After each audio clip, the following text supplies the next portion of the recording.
Kita akan berdoa, kita akan siapkan hati kita. Allah Bapa yang bertahta dalam kerajaan surga, ketika kami hadir, kami siap mendengarkan firman Tuhan. Tetapi Tuhan izinkan agar hati kami menjadi seperti tanah yang siap untuk ditaburi. Biarlah kuasa Roh Kudus Tuhan, kasih karunia Tuhan melembutkan hati kami. Siapkan hati kami, pikiran kami, tubuh kami, fisik kami, agar siap mendengarkan firman Tuhan. Kami minta berkat Tuhan, hanya di dalam nama Yesus Kristus kami berdoa. Amin. Silakan duduk. Selamat hari Minggu semuanya. This is very special for me karena kesempatan bisa kebaktian hybrid seperti ini, nggak banyak gereja yang menjalankannya dengan baik. Ya. Dan banyak gereja yang sudah berusaha dengan baik juga masih banyak bergumul. Misalnya ada di daerah-daerah yang memang masih PPKM-nya masih harus ketat dan lain-lain. Tetapi hari ini kita bisa ada di sini dan kita harus bisa bersyukur dan kita harus bisa melihat. Ya, itu sebabnya hari ini kita mau bicara tentang Immanuel always ya. Selalu kita mau bicara tentang Immanuel. Dari Matius 1 ayat 22 sampai 23. Saya minta tolong agar ditampilkan dulu ayatnya agar kita semua bisa baca. Ya. Matius 1 ayat 22 hingga 23. Demikian firman Tuhan. Hal itu terjadi supaya genaplah yang difirmankan Tuhan oleh nabi. Sesungguhnya anak darah itu akan mengandung dan melahirkan seorang anak laki-laki. Dan mereka akan menamakan dia Immanuel. Artinya yang berarti Allah menyertai kita. Demikianlah firman Tuhan, berbahagialah orang-orang yang mendengarkan dan melakukannya dalam kehidupan sehari-hari. Haleluya. Aduh, seru banget ya. Banyak orang tuh bilang gini loh, kalau bicara firman Tuhan itu bicaranya ini nih, Alkitab. Ya. Masalahnya ini Alkitab gak akan dibawa kalau kita lagi nongkrong, makan nasi campur di Cibadak. Ya. Ini Alkitab gak akan kita bawa-bawa kalau kita lagi ke Sudirman Street. Apalagi lagi di 23 Pascal, kita mau lihat Zara diskon, kita mau lihat H&M diskon, kita gak bawa-bawa ini. Sehingga inilah yang membuat firman Tuhan dipisahkan. Ntar ya, hari Minggu gua ketemu lu, hari Minggu gua ketemu lu. Hari lain, ntar. Hari Minggu, dibilang hari Minggu udah nurut aja. That's the problem with Christian nowadays. Inilah masalahnya dengan orang Kristen hari-hari ini.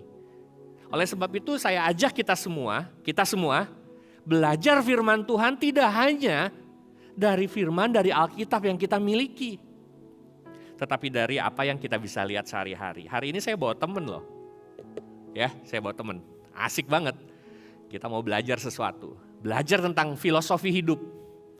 Dari Sanjit alias sandal jepit.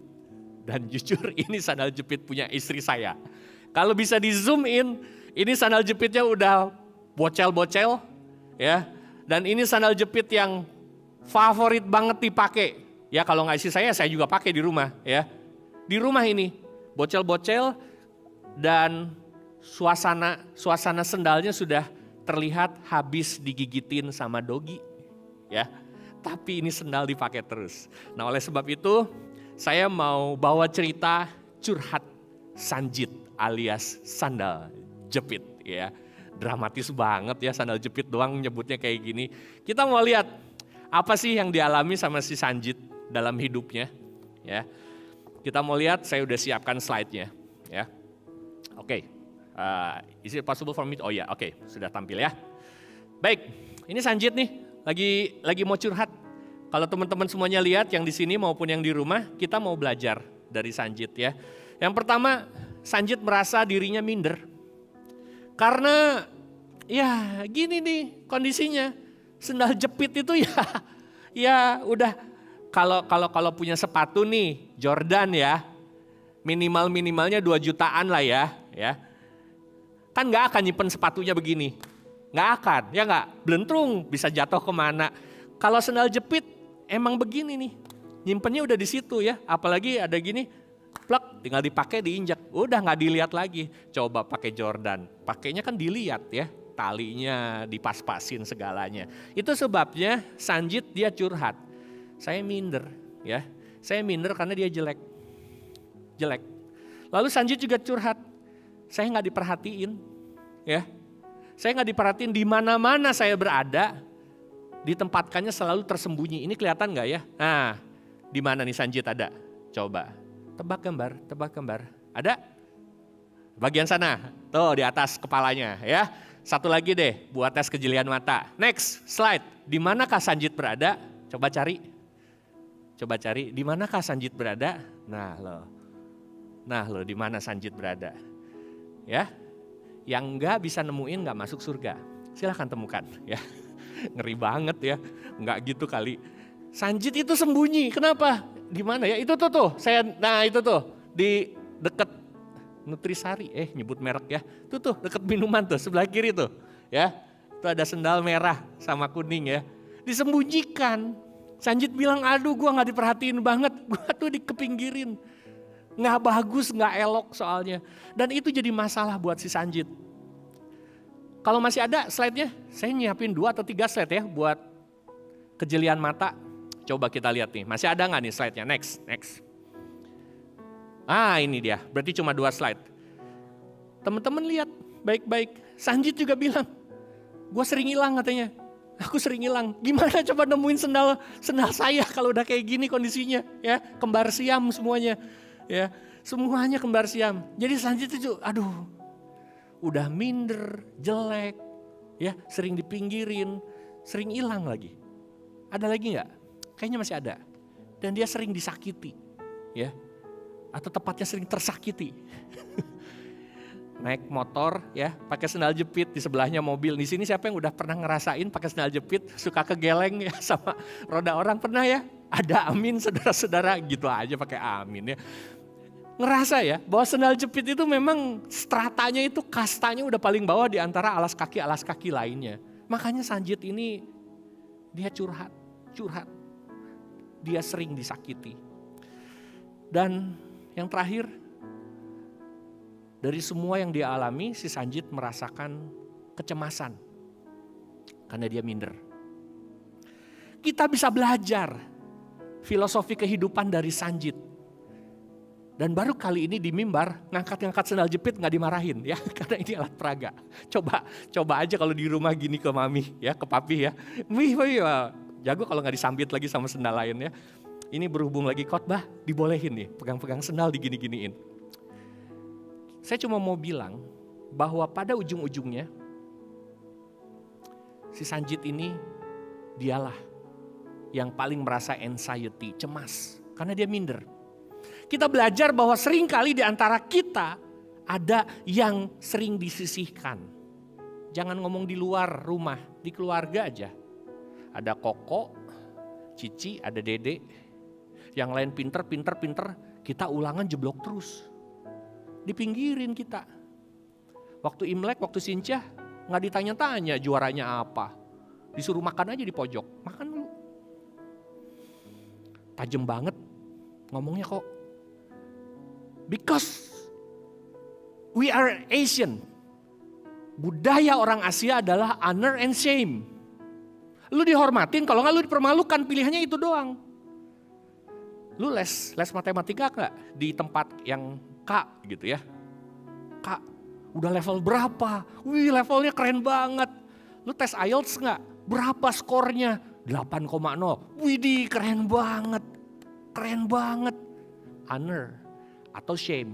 Lu IELTS berapa skornya? Ya masih 3,5. Gila. Lu gak ngerti bahasa Inggris ya? Bego banget sih bahasa Inggris lu. Pilihan di Asia cuma honor and shame. Itu sebabnya kalau kita mau belajar filosofi kehidupan, Sanjit, sendal jepit ini mewakili kehidupan kita. Dan gak aneh kalau berikutnya muncul data-data statistik yang saya pikir bisa kita manfaatkan. Bagaimana manusia merespon, otak merespon dengan kondisi seperti yang dialami oleh si Sanjit. how our brain works. Satu prinsipnya, otak kita merespon hal-hal yang negatif lebih cepat daripada hal-hal yang positif. Coba semuanya pikirin ya, ikuti instruksi saya ya, ikuti aja instruksi saya, ikuti. Jangan pikirin, sekali lagi, tolong jangan pikirin monyet. Jangan pikirin monyet, tolong. Jangan pikirin monyet.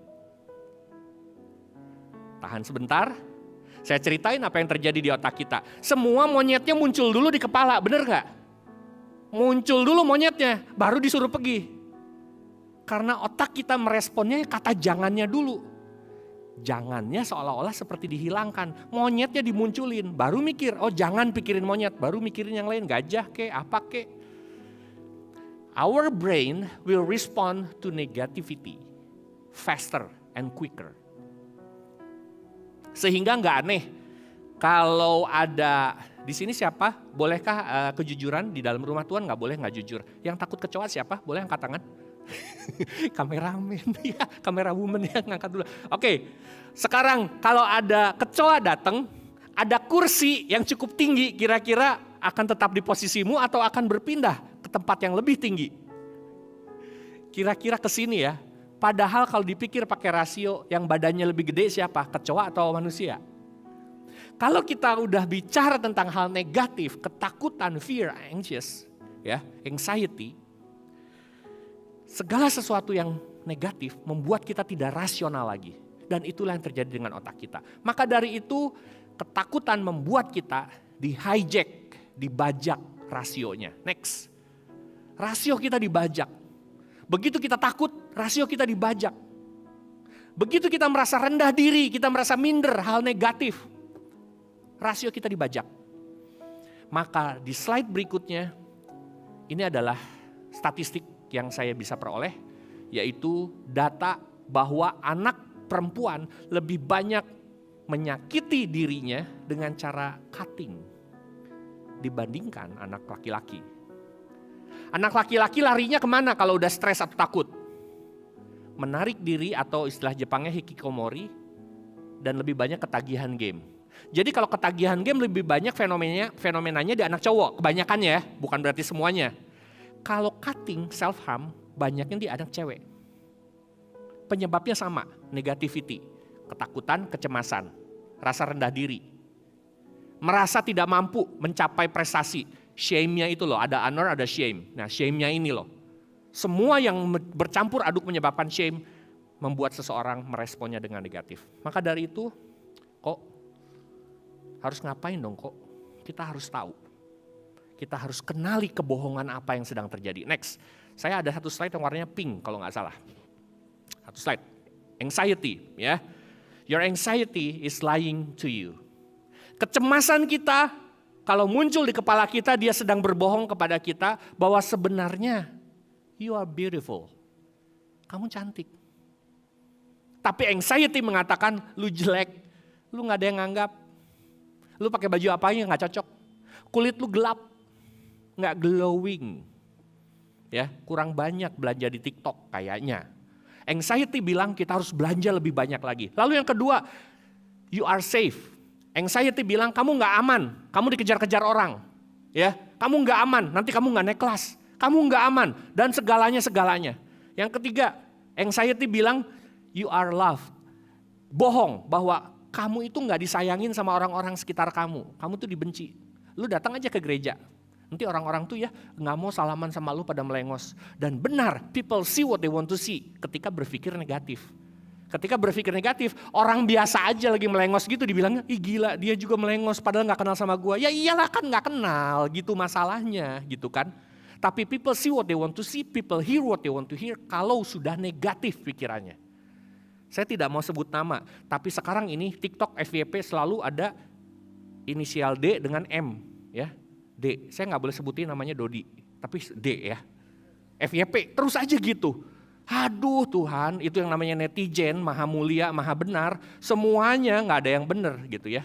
Saya nggak mau bela siapapun, tapi begitu hal negatif terjadi, people see what they want to see, people hear what they want to hear. Makanya gak aneh sekali kamu udah masuk dalam kecemasan, susah banget keluarnya. Karena lu cuma mau ngelihat apa yang lu mau lihat. Dan yang terakhir, ada sebuah kebohongan kalau kamu udah ngerasa cemas. You're going to be okay. No, anxiety bilang, kecemasan bilang lu gak akan beres. Lu bakal panik terus hidup lu. Udah aja, sekarang supaya bisa ngalahin semua rasanya, lu cutting aja. Ntar rasanya lebih enak.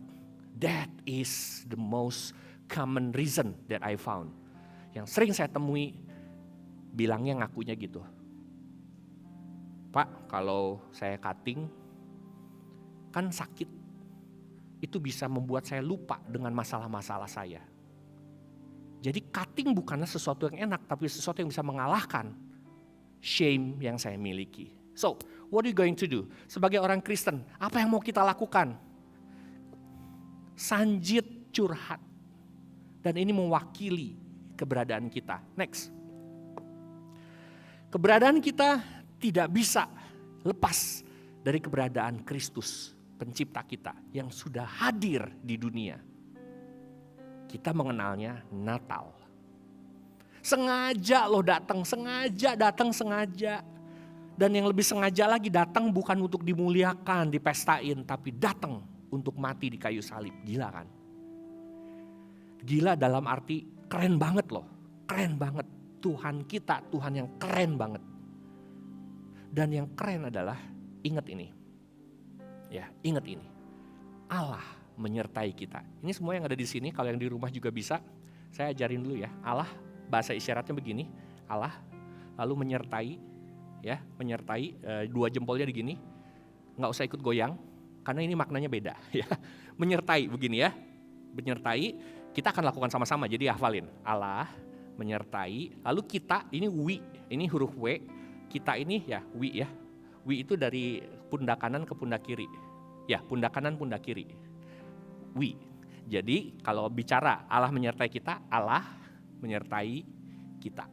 Ya, kita coba sama-sama. Yang di rumah juga kita coba belajar sedikit. Ya, this is what the meaning of Immanuel. 1, 2, 3. Allah menyertai kita. Keren. Lebih cepat sedikit lagi. 1, 2, 3. Allah menyertai kita. Bagus. Ya. Dan inilah solusi dari kecemasan yang kita miliki.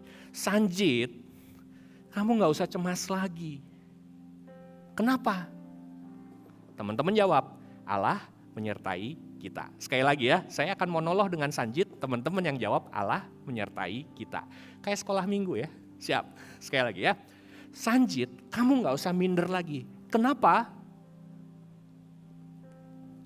Keren banget. Keren banget.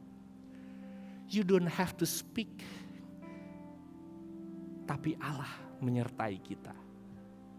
Kehadiran Allah speaks louder.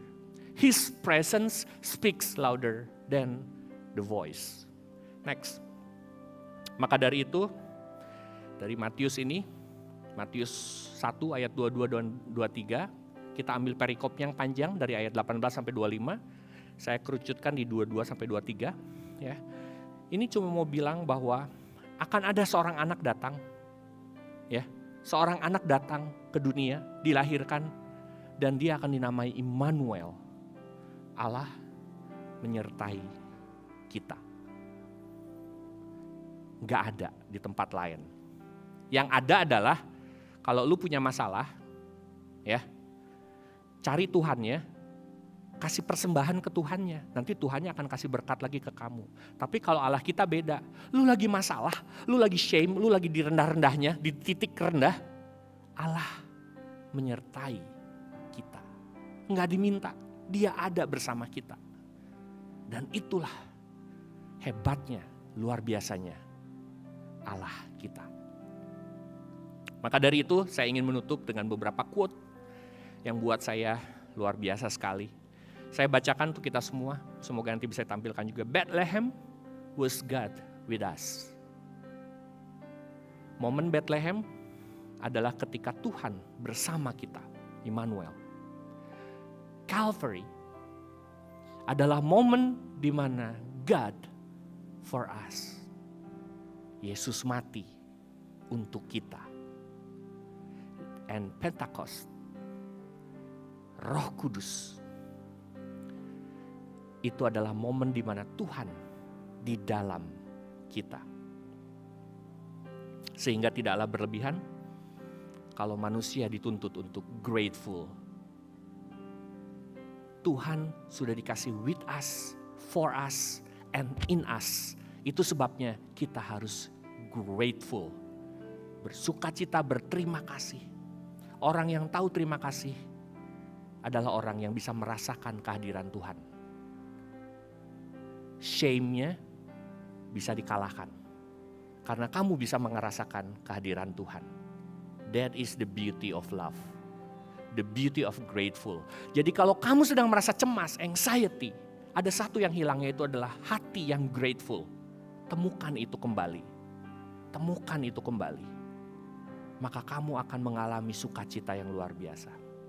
Terakhir, sebelum saya tutup,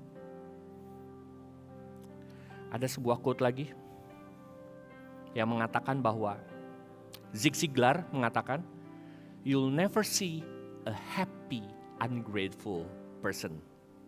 Take your time, read it again. You will never see a happy, ungrateful person. Temukanlah sukacita grateful, rasa terima kasih, rasa syukur dalam hatimu. Karena itulah yang membuat hati kita sukacita. Semoga Natal membawa sukacita bagi kita. Karena kita bersyukur dan Allah menyertai kita. Amin. Kita berdoa dan kita tundukkan kepala. Bapa di surga, kami bersyukur karena hari ini kami belajar tentang firman Tuhan. Mungkin saja dunia membuat kami rendah, mungkin saja dunia membuat kami shame, dipermalukan. Tetapi izinkan kami tahu bahwa Allah menyertai kami, Immanuel, ada di dalam hati kami. Dan kami berdoa agar kami yang ada di tempat ini maupun yang sedang mengikuti lewat online, Tuhan berkati selalu agar hati kami tenang, aman, dan bersukacita. Ampuni kami kalau selama ini kami merasa rendah diri. Kami tidak mensyukuri keberadaan diri kami dan sering kali kami melihat hal-hal jelek dalam diri kami sendiri. Ampuni kami karena Tuhan melihat yang bagus di dalam diri kami. We are grateful untuk Tuhan. Terima kasih Tuhan. Biarlah apapun pergumulan kami yang sedang kami alami, mungkin kami merasa rendah diri, minder, direndahkan, merasa disisihkan oleh orang-orang sekitar kami. Biarlah sukacita Natal, Immanuel, Allah menyertai kita, hadir bersama kami dan tidak lagi menjadi orang yang negatif. Izinkan kami memiliki hidup yang baru bersama Tuhan melalui kelahiran Kristus. Hanya di dalam nama Yesus kami bersyukur dan berdoa. Amin. Tuhan memberkati.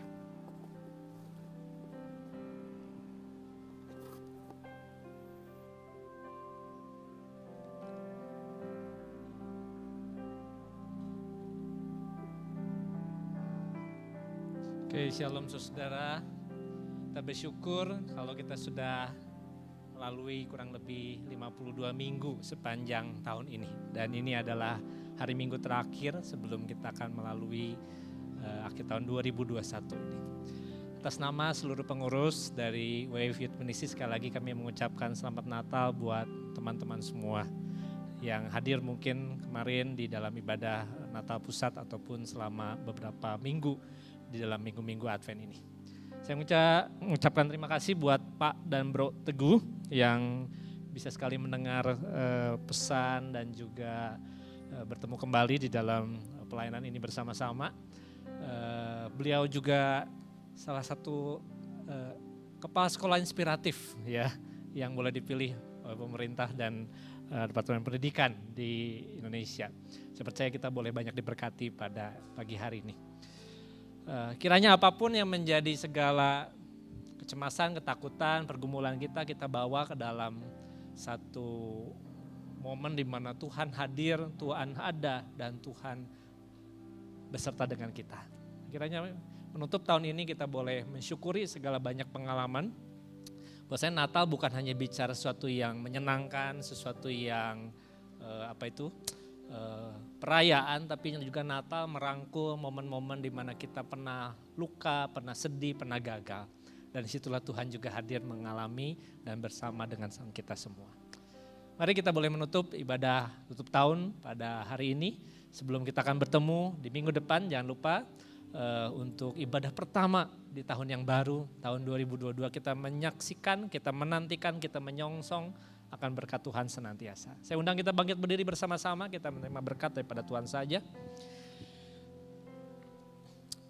Kiranya kasih karunia daripada Allah Bapa Surgawi dan melalui keselamatan dan damai sejahtera daripada Tuhan Yesus Kristus dan juga penyertaan, pembimbingan dan kuasa daripada Roh Kudus boleh beserta dengan kami melalui sepanjang akhir tahun ini hingga memasuki tahun yang baru, hingga menyaksikan dan memuliakan Tuhan melalui hidup kami mulai dari hari ini. Berkat Tuhan senantiasa ada untuk hidup kami dan Engkau ada beserta dengan kami sampai selama-lamanya. Amin. Silakan duduk saudara, Tuhan memberkati. Sekali lagi saling menyapa satu dengan lain karena ini adalah minggu yang terakhir. We wish you a Merry Christmas and Happy New Year and see you next year 2022.